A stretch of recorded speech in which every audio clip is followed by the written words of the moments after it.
Welcome. Today I'm out at Bacchus Marsh, following up on multiple complaints of an infestation of Freemasonic lodges plaguing this community. On the surface, it's a nice town, but on further investigation, you see this Masonic web of filth emerge. Some of you might recall I filmed a Masonic van, and that can be traced out to this area. It's very sinister. So what do we have here at Bacchus Marsh? Transport for the Freemasons.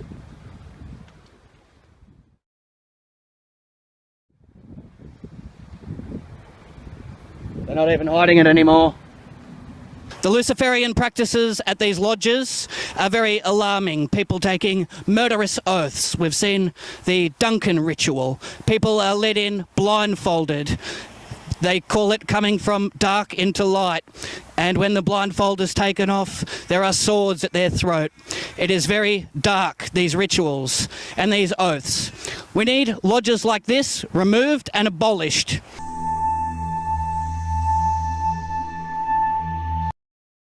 I'm here with Stacey, a concerned member of the community that is outraged at these Masonic lodges.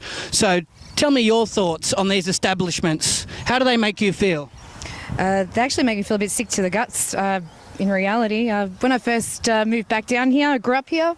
When I first moved back down here, they were still building, and I wasn't quite sure what it was, and I was quite disgusted. It turns out that Royal Freemasons is quite very close to where I live, and it doesn't make me feel good at all. No. Yeah, that's understandable. And how do you feel about the oaths that are taken?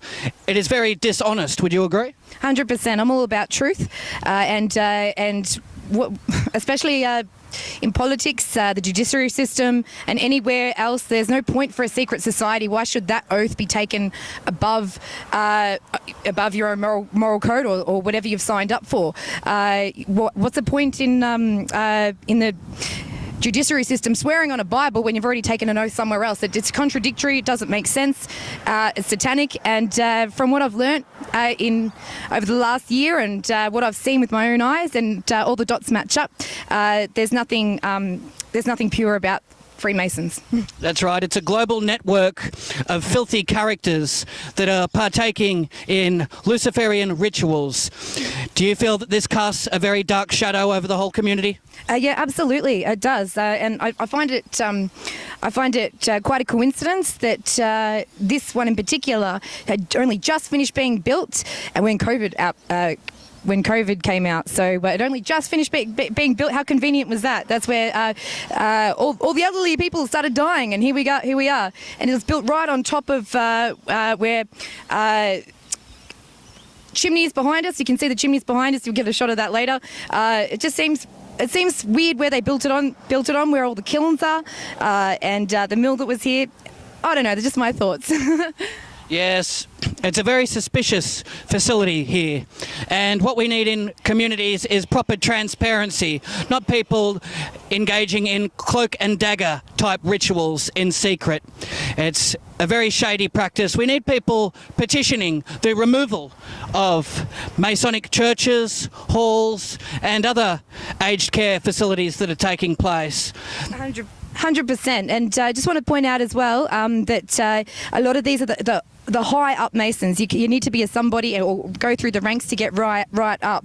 Now, if you're a Freemason currently, or you're thinking about joining and you're in your low ranks, a lot of the time the evil isn't exposed in those low ranks, and it's exposed when you get higher and higher, when the money comes in. Follow the money, follow the blood of children. If you're thinking about it, perhaps look to the heavens and think if that's the best decision that you're going to make, because you might not know where you're going to go in the afterlife. Yeah. Yes, very good. Well said. Now, in saying that, there are some low-level Masons that are involved in charity work in their communities. They have been deceived.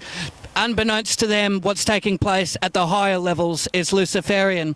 What would you say to some of the people, the lower-ranking members? How do you feel about them and how they've been conned into this? What I'd say is if your heart's in a good place and your intentions are pure and honest and true, and you've been roped into the Freemasons Brotherhood, perhaps rethink it and do a little bit more research around it, and not just research from Google, research from other browsers as well, and also from a lot of people in the truth community, and a lot of victims of, especially the victim stories are the ones that matter because they experienced it and they went through that. I just want to point out as well that there's a lot of good people out there that do work for evil organisations, so I'm not pointing that out, that every single person that is involved, especially even with this Freemasons, Royal Freemasons nursing home, there's probably a lot of good people that work there, and a lot of that's not the point. What we're saying is the intention of to even build this facility, and there's a lot of evil agendas at play. We're not talking about the good people here, the ones with good intentions and good hearts that work hard for minimum wage. You do good. Just be careful with who you surround yourself with and who you work for. That is very wise. Some people look at it as a viable career choice. They can network with people and move up the corporate and social ladder. They're not aware of some of the dark imagery and some of the dark Luciferian practices that are taking place. So, yes, it's a sad case when people are naive to what's taking place behind the scenes, isn't it? Oh, that's right. And I was at the start too. I had... Well, that concludes today's broadcast. Be sure to like, share and subscribe, and stay tuned to We Are Change Melbourne, where we expose corruption, secret societies and this tyrannical system.